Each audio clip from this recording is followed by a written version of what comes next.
Hello and welcome to my little bookish corner of the internet. My name's Harriet and it is that time of month again where I want to do a wrap up. So I'm going to be talking about the books that I read in the month of October. I cannot believe how quickly this month has gone by. It's almost Christmas, I have to do my Christmas shopping. I'm having a bit of an existential crisis, but it's all good. I think it went very quickly for me because obviously I did get COVID, so I had to quarantine for just over 10 days. And that gave me a lot of time to read, so I read a lot of books during that quarantine, and then I came out and the books I read after that were all quite short, so I actually managed to read quite a few books this month, which is really exciting. So I'm going to talk about them and let you know what I thought. So this month I actually managed to finish off the books that are currently available in the A Song of Ice and Fire series, so obviously that series is not finished, but we are kind of at a point where we're waiting for George R.R. Martin to continue it. So I did finish the last two books that I have, and they are both from A Dance with Dragons. So you've got book 1, Dreams and Dust, and book 2, After the Feast. Both of these books were honestly amazing. They both got 5-star ratings from me, and I have actually done a review for both of them. At the time this video will go up, I've only got my review up for the first part. The review for the second book will come up after this video, so definitely keep an eye out for that. But yeah, what a stellar end to this series so far, anyway. Honestly, just amazing. Such a good fantasy series, and if you're really into your heavy, high fantasy, I really would recommend this. I know the books are absolutely enormous. I mean, look at this.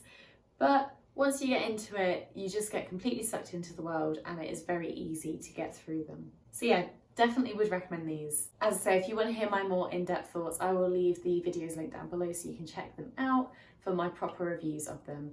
Now, these reviews do have spoilers in, so just a pre-warning. Okay, and then I finished a book that's been on my TBR for a little while, and I should have really read it before I went to Cornwall because it would have made sense. But it is The Salt Path by Raynor Winn. Now, this does follow a real-life story, so it is non-fiction, kind of like a biography.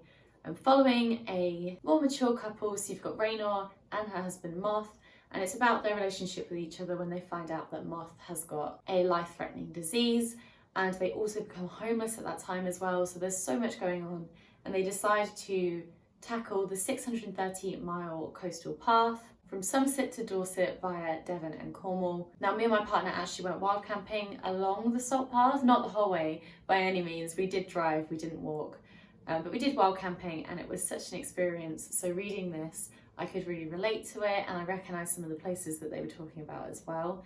It's just honestly beautifully written. It's got just the perfect amount of prose and descriptions, and it was so lovely to read something that is very heavily focused in on nature when I was stuck in the house for almost 2 weeks.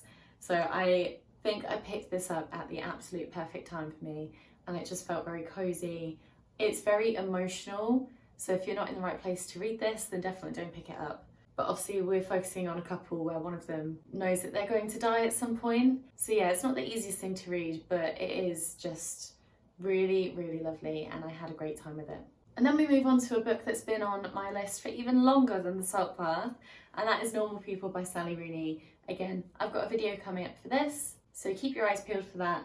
But this has been everywhere. You probably already know this story, but we are following Marianne and Connell and their relationship from when they're in school as they grow up and how they communicate with each other. And there is a lot of miscommunication in this, so if you don't like that trope in books and it frustrates you, you're probably going to hate this. But I didn't think it was as bad as what reviews made it out to be. It was only like a couple of occurrences, it wasn't the whole book.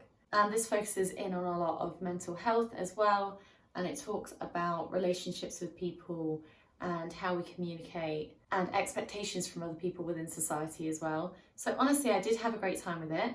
I know it hasn't got speech marks in, and that's a little bit weird to be honest with you, but I knew about it beforehand, so it didn't freak me out or anything like that, and I got used to it very quickly.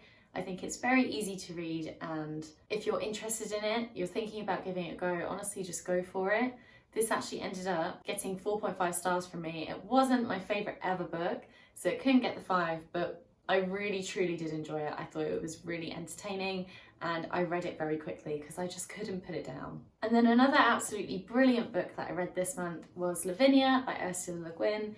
This seems to be one that not many people have heard of, and it is a historical fiction. We are following the young princess of Latium, and her name is Lavinia, And there's basically a poet that's written her story but hasn't really given her a voice. And she finds out about this because he's kind of like a fortune teller kind of figure. And she meets him, finds out her story, and then it's about what happens after that poem ends and her relationship with her parents. Again, I'm gonna have a separate review for this and it should be up very soon, but I thought it was written really beautifully. Again, it wasn't my favourite book. I think out of all the books that I've read by Le Guin so far, this is the one that is the least strong, but it was still really good and very entertaining. And the characters that Le Guin creates are just so believable. It really does feel like Lavinia existed. So yeah, this got 4 stars from me. I had a great time with it, and I think I might be kind of into historical fiction, although the next book I'll show you has put a dampener on that feeling. And that is because it's a DNF, so I've decided to put this down and I don't think I'll ever be picking it up again. That is Silence of the Girls by Pat Barker. I am so sorry, I know so many of you love this book, but for me, I think it has a strong potential for the storyline. So we are following Briseis, and she is captured by the Greeks and becomes kind of a bed slave to Achilles, so it's following her story. And obviously there are a lot of content warnings in this, so there is mention of rape, sexual abuse, violence, suicide. So there's all sorts of horrible things and horrific things going on in here. And it wasn't the story that made me want to put this down, it is the way that it's written. And I try not to be like a literary snob or anything like that, because I left school when I was 16. I have no idea about any of that stuff. And really, my opinion doesn't mean anything. But I found that this was written a little bit too informally for me. And it felt like a modern day book that was taking a little bit too much of a modern day spin on a story that is set so long ago. So the writing style that's used, there's a lot of ... there's a lot of hyphens, breaks within the language, and also Briseis is supposed to be royalty, and the way that she's talking is kind of like just common speech and modern day speech, and the way that we talk in a society that's so focused in on social media and kind of texting and slang and things like that. I didn't feel like it fit, and it really took me out of the story. I sound like such a snob, I'm so sorry, but this is just honestly how I feel about this book. It just didn't fit and I could not get into it. So I got to page 94 and I decided, you know what, I do not want to pick this up. I might keep it around for a couple months, see if I ever want to dive back into it, but to be honest with you, I think this will be going straight to a charity shop or a book swap because I just don't think I can do it. On the bright side though, that is the only book that I read this month that I really didn't get on with, so I'll show you the others that I did get on with. So in celebration of Halloween and the spooky season, I read Coraline by Neil Gaiman. This was a wonderful book. It is written for children, but it is super creepy, and I have got a review up for this already. It's in my London vlog, so I'll leave that link down below so you can check it out. I did read this while I was in London and I read it within 24 hours. I just thought it was brilliant. It is very creepy. To be honest, I do prefer the film, but I have seen the film so many times, so I have got kind of an attachment to it, and I'm very familiar with the story, so it's not like I was reading this with fresh eyes. So for me, I just couldn't give it that 5-star rating because it didn't surprise me, but I did still give it a 4-star rating because I thought it was brilliant. And honestly, if you're not so into spooky horror books, thriller books and things like that, you should pick this up because I think you'll really enjoy it. I think I want to try some more of Neil Gaiman's works because I've read Stardust and Coraline now, and I loved them both. So let me know what book by Neil Gaiman you think I should read next. And then the final book that I fully read is actually Borrowed, and that is Such a Fun Age by Kylie Reid.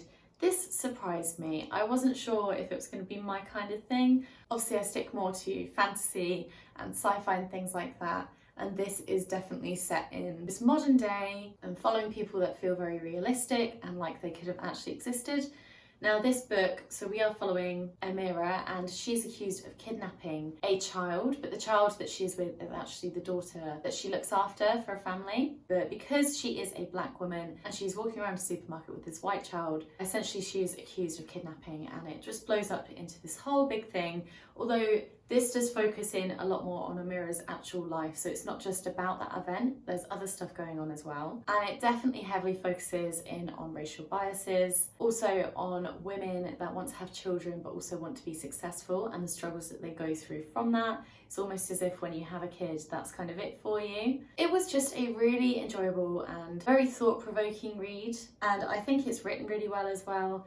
I will say sometimes the conversations between different characters, it's not written in the best way, but it does also feel realistic. There's just a lot of slang and things like that used in here, but I suppose that is just how we talk nowadays, so it does make sense for this one because it's set in the modern day, unlike the Silence of the Girls. But yeah, genuinely overall I thought it was really good, so if you've been thinking about picking this one up, definitely do. And I gave this a 4-star rating. So yeah, that's 7 whole books that I read this month and then 1 that I didn't finish. And I'm currently reading 2 more books, which I'll tell you about now. So the first one I'm reading is No Place for Peace by Tom Dumbrell, and this is the 2nd instalment in his Pillars of Peace series, which I believe is going to be a trilogy. So I read the first one. I will leave the review for that link down below so you can check that out. I thought it was brilliant. It's kind of like a medieval, very mild fantasy and very political book, and it's just very interesting. We're following the main character, Cyrus, and he didn't really know who he was in the first book, and then he finds out, and it is following him now that he is living with that information, and he had quite a lot of stuff happening to him in the first book as well, so definitely check out my review for that. This book is also available on Kindle Unlimited if you want to check it out for free, or it's very cheap to buy on the Kindle or paperback as well. So yeah, so far so good with that one. I'm really enjoying it. I think I'm on chapter 4 now, and it definitely just feels like I've been chucked back into this wonderful world with all these amazing characters, and it's just super fun. I'm very excited to see where it goes. And the other book I'm reading is absolutely massive, and that is Magician by Raymond E. Feist. I want to say maybe a 5th of the way through, maybe a little bit more than that. And so far, I think it's brilliant. This is exactly what I wanted to read. It's very fantastical and extremely whimsical. I don't actually know who this is aimed at because I feel like it would definitely be okay for YA. Nothing super like violent or horrible has happened yet, and it's not too descriptive with those kind of things. But there's definitely a lot of prose and very heavy descriptions of the world around you and the characters and things like that. So if you're not into that, you would absolutely hate this. I think that's why it's such a chunky book. So this is almost 900 pages, which is mad. But I am just lapping it up. I absolutely adore this so far. So I'm hoping if things keep going the way they are, it will be a 5-star read for me, which is very exciting. But yeah, that is my wrap up for the month. I had an absolutely amazing time with all of these books, apart from that obvious one. And I'm so happy to have read all that I read this month. Let me know down below what your favourite read was from the month of October, and what is the book that you are most excited to read in November. But yeah, that is it from me today. Thank you so much for watching, and I will see you in my next video. Bye!